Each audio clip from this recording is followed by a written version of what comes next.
योगयोगयोगेश्वराय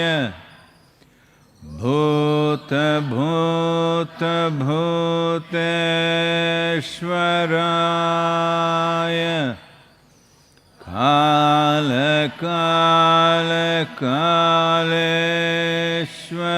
कालकालकालेश्वराय शिव शिव सर्वेश्वराय शम्भो शम्भो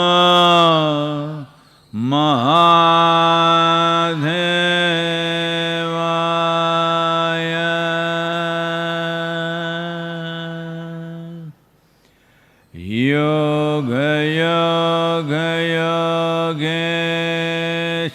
योगयोगयोगेश्वराय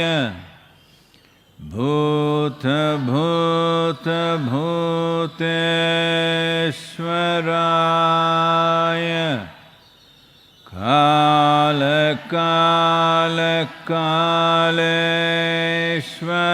कालकालकालेश्वराय शिव शिव सर्वेश्वराय शम्भो शम्भो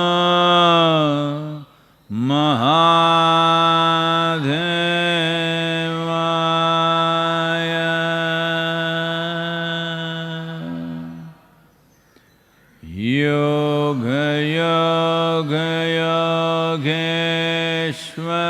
योगयोगयोगेश्वराय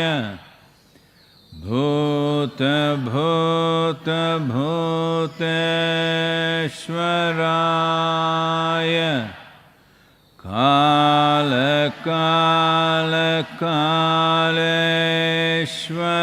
कालकालकालेश्वराय शिव शिव सर्वेश्वराय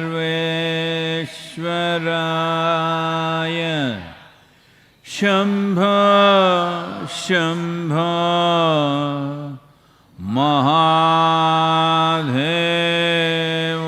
महादेवाय உந்தன்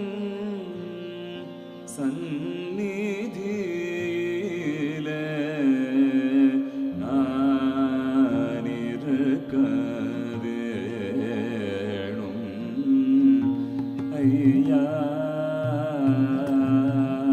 உன்னை என் நேரமும் முந்தன் சந்நிதியிலே நான் இருக்க வேணும் ஐயா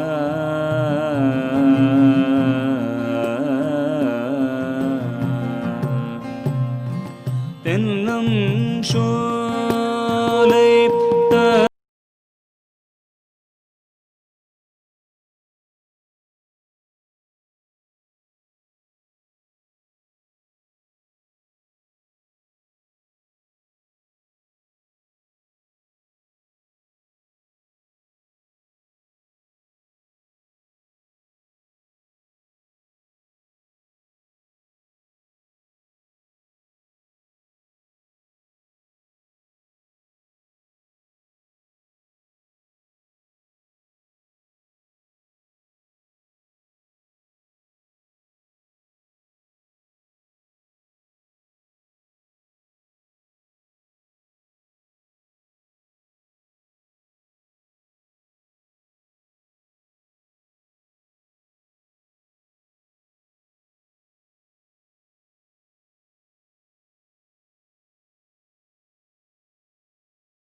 முந்தன்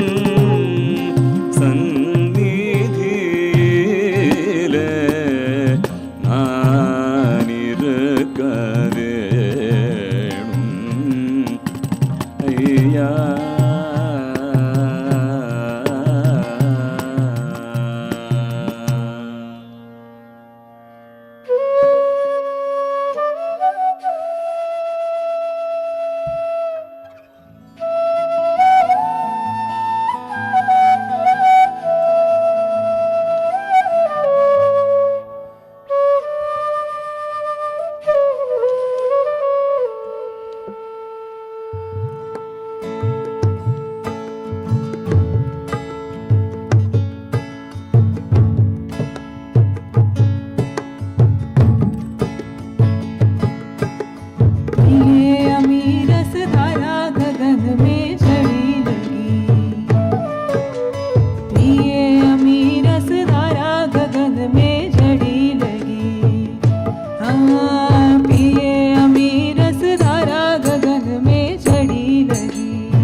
अधिकार कोई नहीं जानी, अधिकार कोई नहीं जानी, अमृत रस की झड़ी लगी, पिए अमीर रस धारा, पिए अमीर रस धारा, गहन में जड़ी लगी,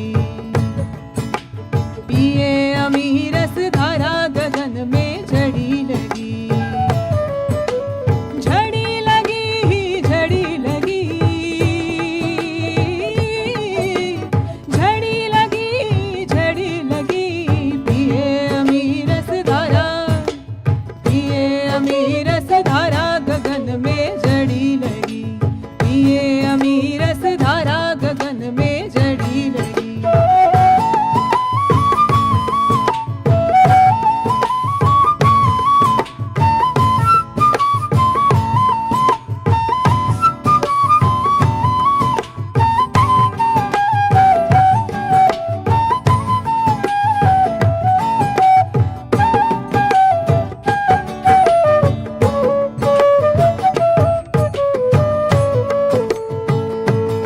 हाँ, बूंद का प्यासा घड़ा भर पाया,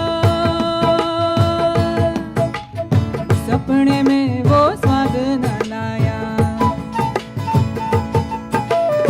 बूंद का प्यासा घड़ा भर पाया, सपने में वो स्वाद न लाया, बूंद का प्यासा घड़ा भर पाया, सपने में वो स्वाद न लाया, कहो किसे कैसे समझाए, कहो किसे कैसे समझाए, कहो किसे कैसे समझाए, एक बूंद की तरण लगी, पिए अमीर रस धारा, गगन में जड़ी लगी, पिए अमीर रस धारा, गगन में जड़ी लगी, झड़ी लगी, झड़ी लगी, झड़ी लगी, झड़ी लगी, पिए अमीर रस धारा, गगन में जड़ी लगी, पिए अमीर रस धारा, गगन में जड़ी लगी।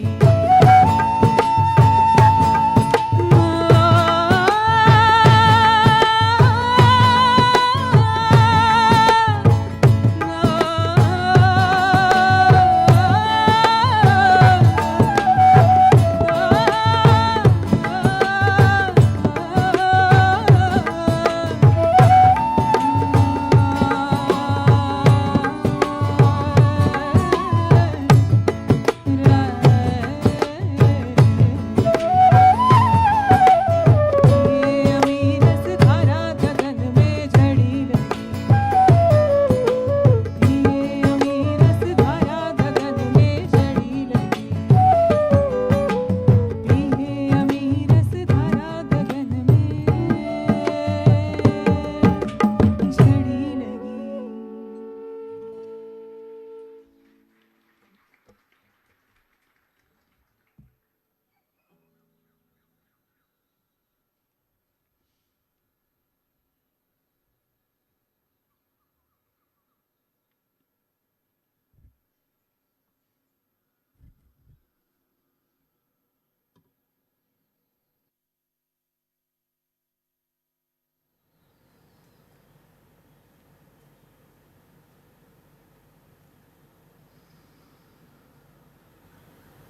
कालो न जानाति तव जननम्, कालो न जानाति तव समापनम्,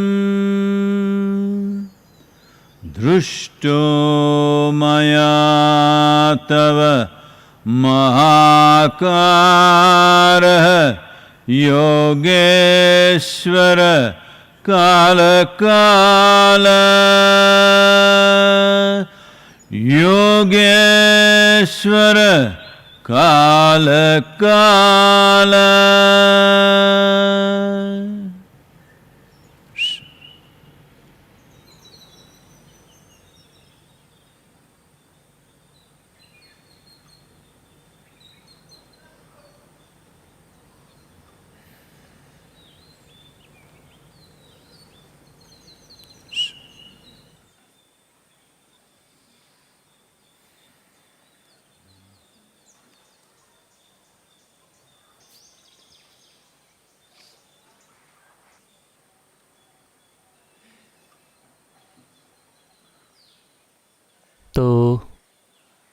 वायरस से होने वाली मौतों का नाच दुनिया भर में जारी है। अमेरिका दुर्भाग्य से 40,000 के पार चला गया है।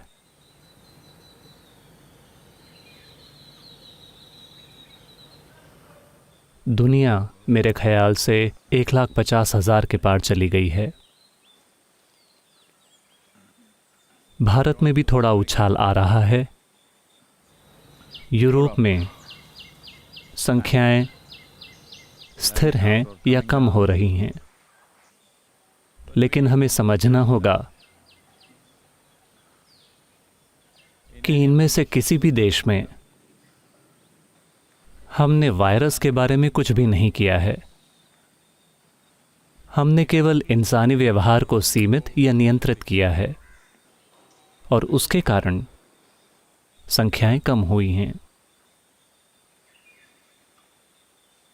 अब जो सबसे कठिन निर्णय किसी सरकार को लेना है या किसी लीडर को लेना है, वो ये है कि ढील दें या नहीं। आज आंशिक रूप से ढील देने का प्रस्ताव था, लेकिन कई राज्यों ने, जिनमें तमिलनाडु भी शामिल है, तय किया है कि वो ज़रा सी भी ढील नहीं देंगे, क्योंकि उन्होंने इन्फेक्शंस की संख्या में उछाल की प्रवृत्ति देखी है और फिर मौतों की संख्या भी बढ़ जाती है। किसी भी नेतृत्व के लेने के लिए ये एक बहुत कठिन निर्णय है, क्योंकि ये अर्थव्यवस्था बनाम लोगों का जीवन है। लेकिन अगर अर्थव्यवस्था खराब हो जाती है तो उसके कारण भी जाने जाएंगी। ये एक बहुत कठिन निर्णय है।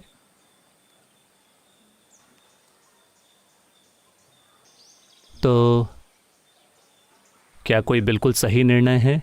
नहीं है। निर्णय चाहे जो हो, नुकसान तो होंगे ही। हम किसका कितना नुकसान सहने को तैयार हैं? और सबसे बढ़कर, क्या आप लोगों के इन विशाल समूहों को इस तरह से लंबे समय तक रोक कर रख सकते हैं? ये भी एक चुनौती है। सिर्फ तमिलनाडु में ही सरकार ने 2 लाख से ज़्यादा FIRs दर्ज की हैं, फर्स्ट इन्फॉर्मेशन रिपोर्ट्स, यानी उन लोगों के खिलाफ शिकायत जो लॉकडाउन के नियम तोड़ रहे हैं। यही हाल पूरे देश में है। अमेरिका में वो सड़कों पर विरोध प्रदर्शन कर रहे हैं। आज बेंगलुरु में किसी इलाके में कुछ लोगों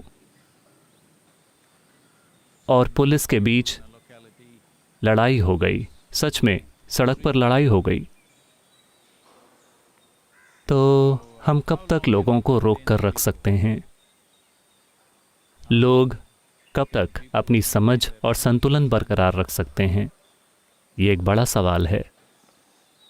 अब वो समय है जब हर कोई चाह रहा होगा कि पूरी आबादी योग का अभ्यास करने वाले लोगों की होती, क्योंकि उन्होंने इस परिस्थिति को अनुशासन और समझदारी से संभाला होता।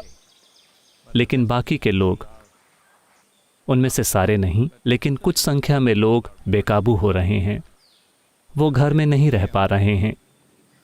कुछ के आर्थिक कारण हैं, कुछ सिर्फ इसलिए क्योंकि उनके दिमाग पागल हो रहे हैं, कुछ लोग धार्मिक कारणों से, कई कारणों से। लेकिन मुझे नहीं लगता कि कोई भी सरकार लॉकडाउन को बहुत लंबे समय तक कायम रख सकती है। किसी तरह से हमने करीब 6 हफ्ते मैनेज कर लिए हैं, यानी कि 3 मई तक। उसके आगे ये काफ़ी मुश्किल होगा। हालांकि एक्सपर्ट्स और वैज्ञानिक, जिनके ऊपर इन कठिन निर्णयों को लेने का बोझ नहीं होता, वो कह रहे हैं कि अगर लॉकडाउन 15 मई तक जारी रहता है तो हम शायद भारत में वायरस को रोक लेंगे सितंबर के बीच में या सितंबर के अंत में।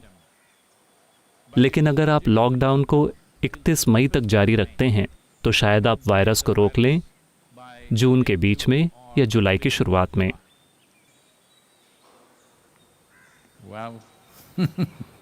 लेकिन क्या आप लॉकडाउन को उतने लंबे समय तक असरदार बनाकर रख सकते हैं?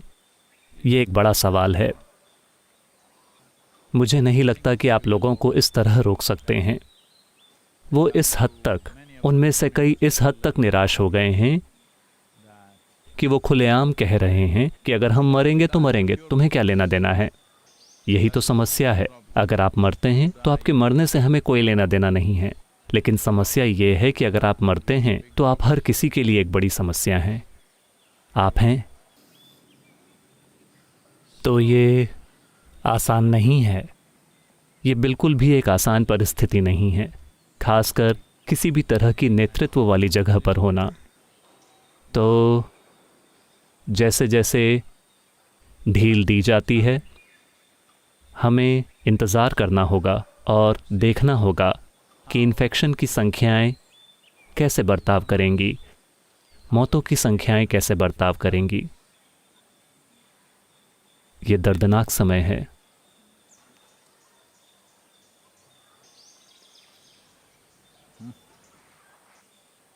ये सवाल अमेरिका से अंजन ने पूछा है। नमस्कारम। डेथ बुक में आपने सलाह दी है कि शव को दफनाने के बजाय। डेथ बुक अमेरिका कैसे पहुंच गई? हमने इसे वहां रिलीज नहीं किया है। अच्छा, स्मगलिंग। आपने लिखा है कि दफनाने के बजाय दाह संस्कार करना बेहतर है, उस जीव के लिए भी और परिवार के लिए भी। जिन लोगों को पहले ही दफनाया जा चुका है, क्या उनके लिए कुछ किया जा सकता है?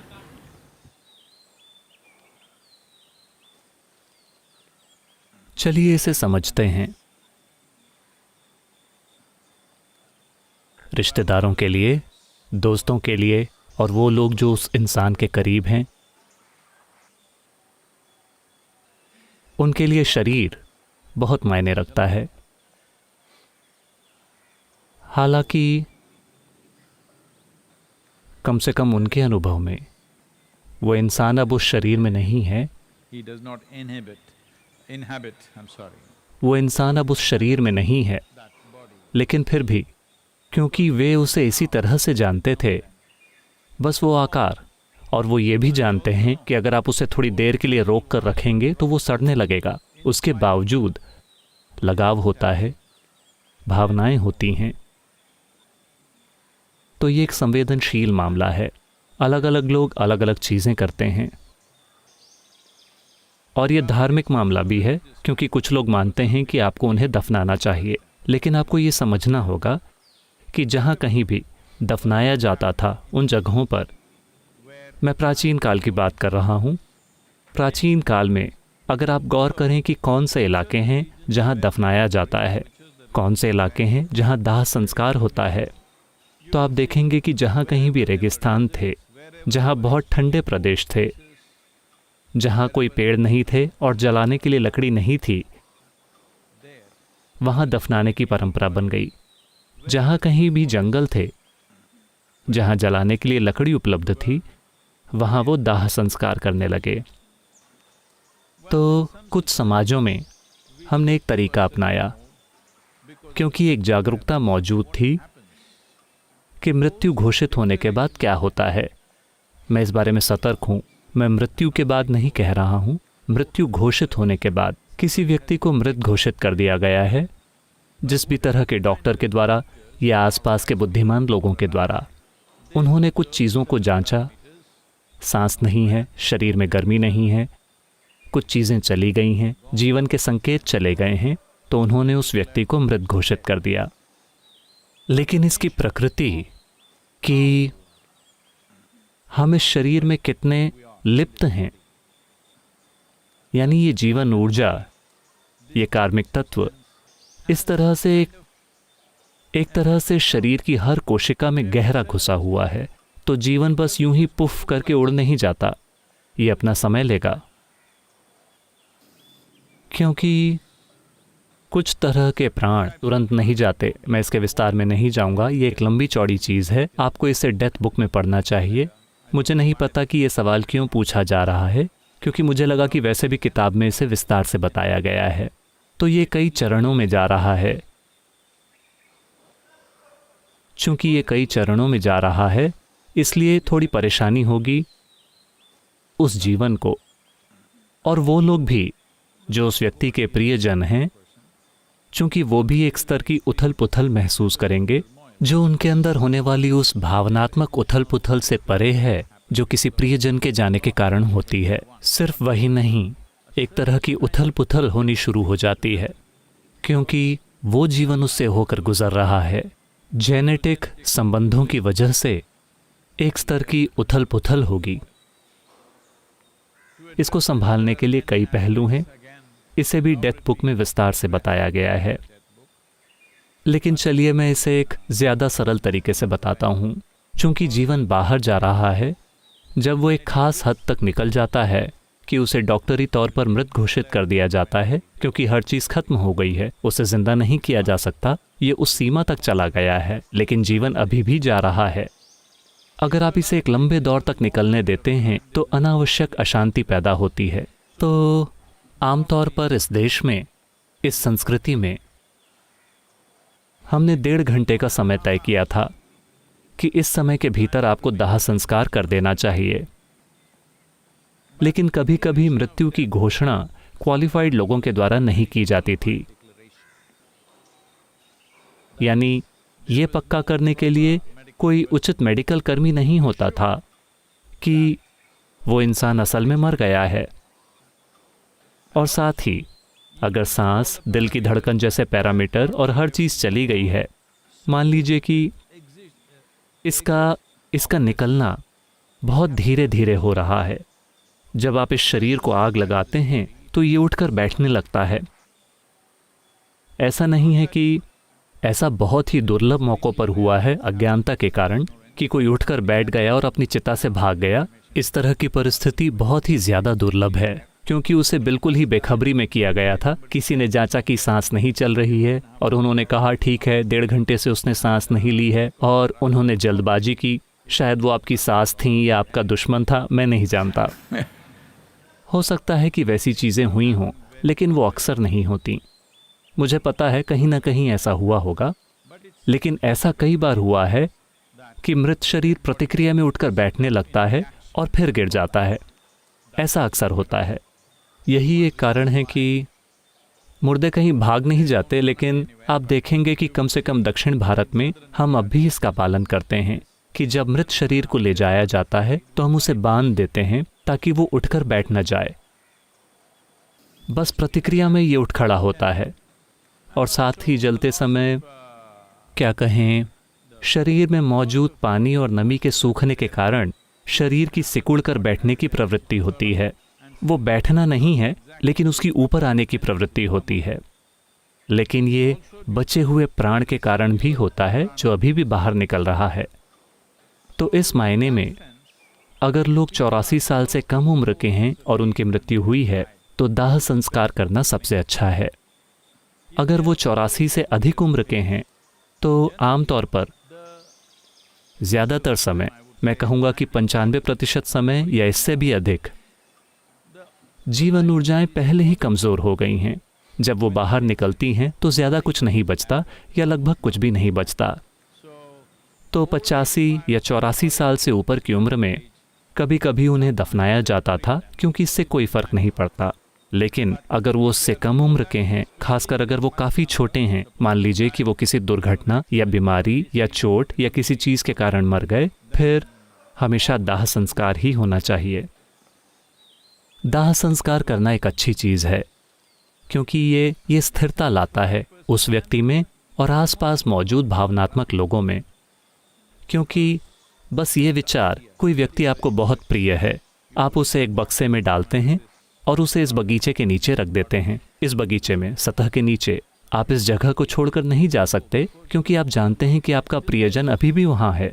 ऐसा करना बहुत मुश्किल है। ठीक है, लोगों ने उस पर मिट्टी डाली और वो चले गए, आपने कुछ फूल चढ़ाए, लेकिन आपका संघर्ष खत्म नहीं होगा। The struggles are not purely psychological. संघर्ष पूरी तरह से मानसिक नहीं है, शारीरिक संघर्ष भी होता है क्योंकि एक जेनेटिक संबंध है जो आपके सोचने और महसूस करने से परे है। तो दाह संस्कार उन चीज़ों में स्थिरता लाता है। तो आम निर्देश यही होगा कि अगर वो 84 साल से अधिक उम्र के नहीं हैं तो दाह संस्कार करना ही सबसे अच्छा होगा। मुझे नहीं पता कि ये सवाल किस संदर्भ में आया है। क्या ये वायरस से संबंधित मौतों के संदर्भ में है? अगर ये वायरस से संबंधित मौत है तो दाह संस्कार करना सबसे अच्छा है। दुनिया भर में ये प्रथा हमेशा से रही है। जब भी कोई संक्रामक बीमारी फैलती है, चाहे वो प्लेग हो या ये वायरस या वो वायरस, हर किसी को अपने विवेक से ये पता था कि दाह संस्कार करना सबसे अच्छा है। लेकिन अब परिस्थितियां विकृत हो गई हैं। मेरे धर्म बनाम आपके धर्म का धंधा। मुर्दों के लिए कोई धर्म नहीं है, कम से कम इतना आपको समझना चाहिए। मरा हुआ व्यक्ति कोई चुनाव नहीं कर रहा है।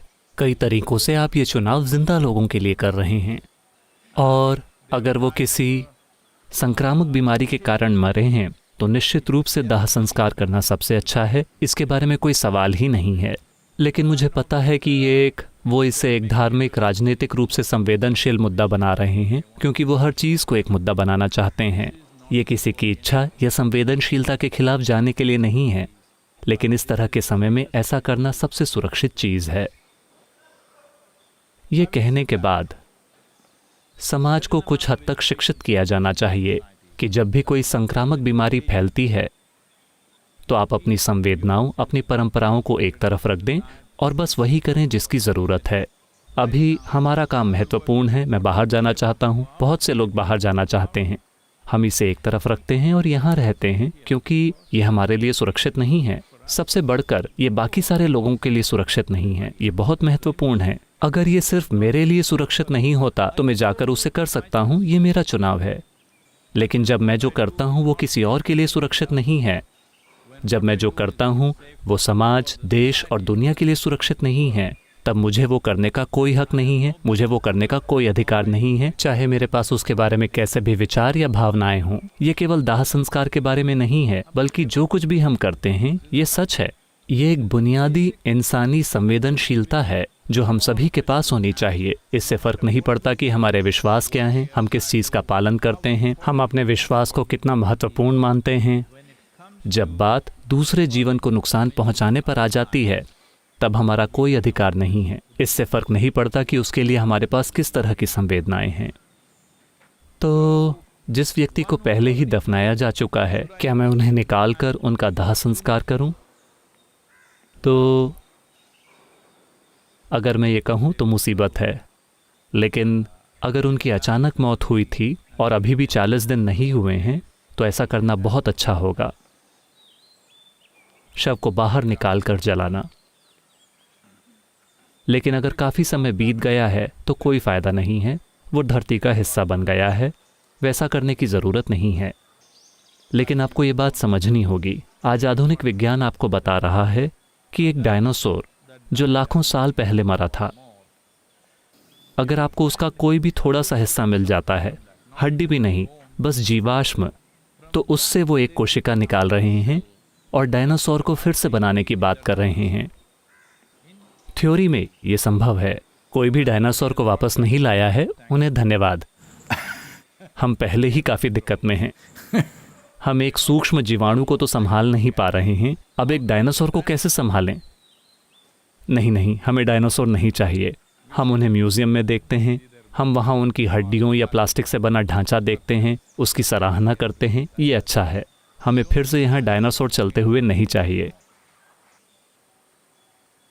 लेकिन मैं कह रहा हूँ कि थ्योरी में ये संभव है, यानी अगर आपको थोड़ा सा भी जेनेटिक पदार्थ मिल जाता है तो आप उसे दोबारा बना सकते हैं। तो उस पहलू का थोड़ा महत्व है। ये कुछ ऐसा है कि आजकल कुछ थर्मल इमेजिंग टेक्नोलॉजीज़ हैं, फॉरेंसिक साइंटिस्ट्स इसका प्रयोग कर रहे हैं। अब मैं यहाँ 1 घंटे के लिए बैठता हूँ और चला जाता हूँ। 7 दिनों के बाद अगर वो आते हैं, वैसे एक कुत्ता हमेशा ये कर सकता है, एक कुत्ता आकर सूंघेगा और जान जाएगा कि मैं यहाँ बैठा था। लेकिन वैज्ञानिक उपकरणों से वो थर्मल इमेजिंग ले पा रहे हैं और बता रहे हैं कि ये आदमी यहाँ पर बैठा था। 7 दिनों के बाद हमने यहाँ कुछ भी नहीं छोड़ा है, ठीक है?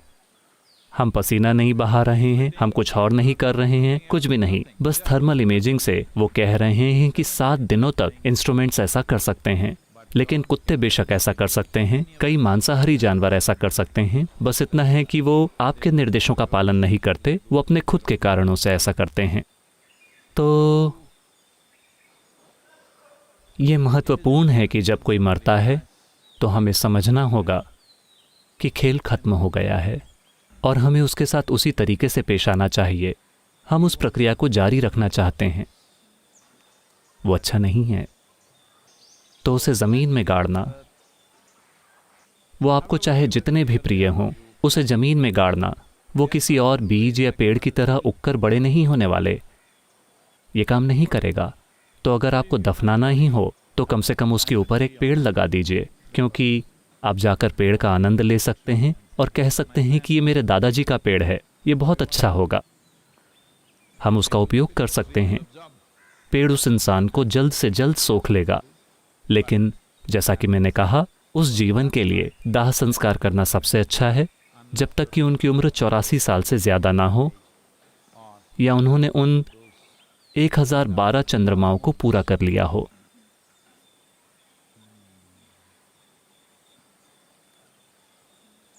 मृत्यु एक ऐसी चीज़ है जो हमारे जीवन में सिर्फ एक बार होती है। ये महत्वपूर्ण है कि हम इसे अच्छे से संचालित करें और हमारे आसपास के हर व्यक्ति को संवेदनशील बनाया जाए ताकि वो भी इसे हमारे लिए अच्छे से संचालित करें। क्योंकि जब आप असहाय बन जाएंगे तो आपके इर्द गिर्द बेवकूफ़ लोग होंगे जो हर तरह की चीज़ें करेंगे, अपनी भावनाओं के कारण, अपनी विश्वास प्रणालियों के कारण या कुछ भी। ये बहुत महत्वपूर्ण है, क्योंकि एक मरते हुए इंसान का कोई धर्म नहीं होता, या एक मरे हुए इंसान का निश्चित रूप से कोई धर्म नहीं होता, कोई जाति नहीं, कोई पंथ नहीं, कुछ भी नहीं होता। केवल इंसानों के पूर्वाग्रह इन चीज़ों को जारी रखते हैं।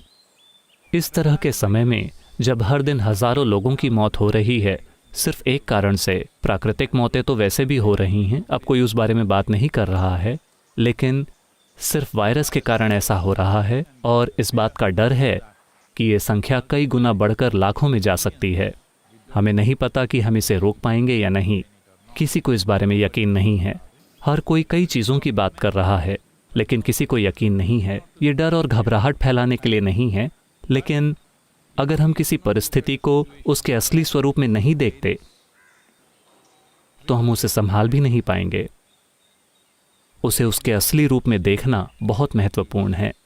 फिलहाल ये एक बड़ी सी अनजान हकीकत है। जैसा कि मैंने कल कहा था, अब ये बस एक श्वसन तंत्र से जुड़ी समस्या नहीं रही, ये आपके लिवर और किडनी में भी घुस रहा है। सबसे बढ़कर ये आपके लिम्फोसाइट्स या टी सेल्स को नष्ट कर रहा है, यानी ये आपके इम्यून सिस्टम को कमज़ोर बना रहा है और परिस्थिति को अपने लिए बहुत अनुकूल बना रहा है। तो आपका सामना एक बहुत ही स्मार्ट वायरस से हो रहा है और वो अभी भी हमारी पकड़ में नहीं आए हैं। हमारा उन पर ज़रा भी नियंत्रण नहीं है, ज़रा भी नहीं। सिर्फ इतना है कि हम इसे इंसानों के व्यवहार को नियंत्रित करके नियंत्रित कर रहे हैं। आप सभी कृपया ठीक से व्यवहार करें।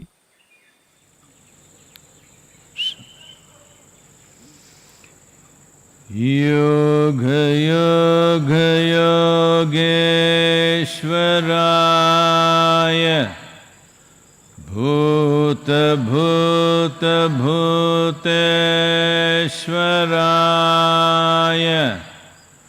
काल काल कालेश्वराय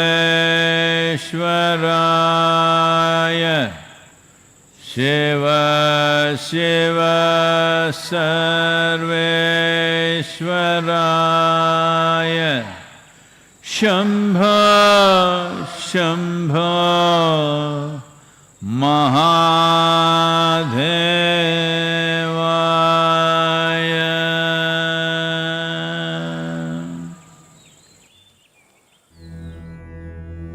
योग योग योगेश्वराय भूत भूत भूतेश्वराय काल काल कालेश्वराय शिव शिव सर्वेश्वराय शम्भो शम्भो महादेवाय योग योग योगेश्वराय भूत भूत भूतेश्वराय काल काल कालेश्वराय शिव शिव सर्वेश्वराय शम्भो शम्भो महादेवाय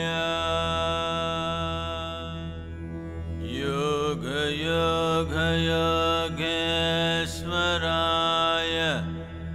भूत भूत भूतेश्वराय काल काल कालेश्वराय शिव शिव सर्वे